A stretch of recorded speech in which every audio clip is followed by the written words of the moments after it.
And there we go. Danger. Danger, Will Robinson. If you know who Will Robinson is, you probably don't, because you're not an old bastard like me. Anyway, the weir is removed. There's the Durso intake, which in my tank's about halfway up. So if I'm wrong, the aquarium will only drain halfway out into here, which doesn't have a lot of headroom, does it? That's how high that fills when I shut everything down, or should power fill, whatever. Okay? If I'm wrong, I'm going to flood my garage. But I propose that even without a weir,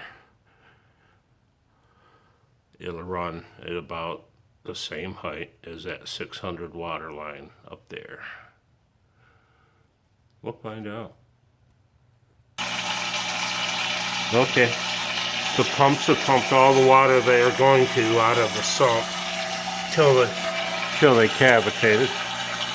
That's all the water that's getting pumped up top when the overflow stopped. That's how deep my aquarium runs in the event of a pump failure or overflow fail. It's about that little lip where your glass lid rests. It's about a 1/4 inch below that. So I'll open the valve and we'll see how the running height of the aquarium with no weir at all. Okay, I've opened the valve. The sump's filling back up.